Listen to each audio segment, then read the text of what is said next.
SP tickets ఇచ్చే విషయంలో చాలా అంటే చాలా బాగా రీసెర్చ్ చేసింది.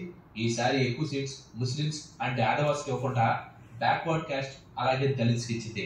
లాస్ట్ టైం అయితే జట్వాస్ కి ఒక్క సీట్ కూడా ఇవ్వని ఎస్పీ ఈసారి మాత్రం 6 జట్వాస్ కి ఇచ్చింది. సో టికెట్స్ అన్ని బ్యాక్వర్డ్ క్యాస్ట్ దళిత్స్ అండ్ జట్వాస్ ఇవ్వడం వల్ల బీఎస్పీ ఓట్ షేర్ మొత్తం సమాజ్వాదీ పార్టీకి పడేలాగా చేసింది. So Samajwadi party and Congress party యూపీలో గెలవడానికి ఎస్పీ సీట్ షేరింగ్ స్ట్రాటజీ ఒక రీజన్ అయితే బీజేపీ యూపీలో ఓడిపోవడానికి కూడా ఇది కూడా one of the major reasons అయితే. Number 3, losing Dalit votes. BJP ఓడిపోవడానికి ఇంకొక మెయిన్ రీజన్ దళిత్స్ వాళ్ళకు ఓటు వేయకపోవడం. ఎందుకంటే యూపీలో ఓబీసీస్ తర్వాత ఎక్కువ మంది ఉండేది దళిత్సే. 2011 సెన్సస్ ప్రకారం యూపీలో 20.8% దళిత్సే ఉన్నారు.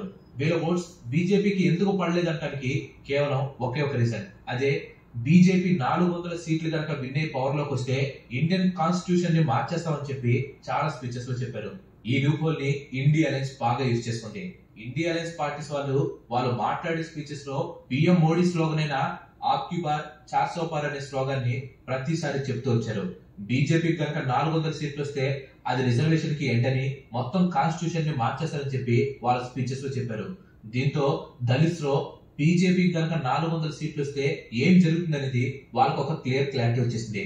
ఇండియా అలయన్సే కాకుండా బీజేపీ పార్టీకి సంబంధించిన ఎమ్మెల్యేస్ కూడా బీజేపీకి 400 సీట్స్ కనుక వస్తే కాన్స్టిట్యూషన్ ఆంధ్రప్రదేశ్ లో మొత్తం 17 ఎస్సీ రిజర్వ్డ్ సీట్స్ ఉన్నాయి. ఈ 17 సీట్లలో బీజేపీ లాస్ట్ 2 ఎలక్షన్స్ లో బాగా పర్ఫార్మ్ చేస్తూ వచ్చింది. 2014లో 17 సీట్లని క్లీన్ స్వీప్ చేసింది. అంటే 17 సీట్లలో 17 సీట్లని గెలిచింది.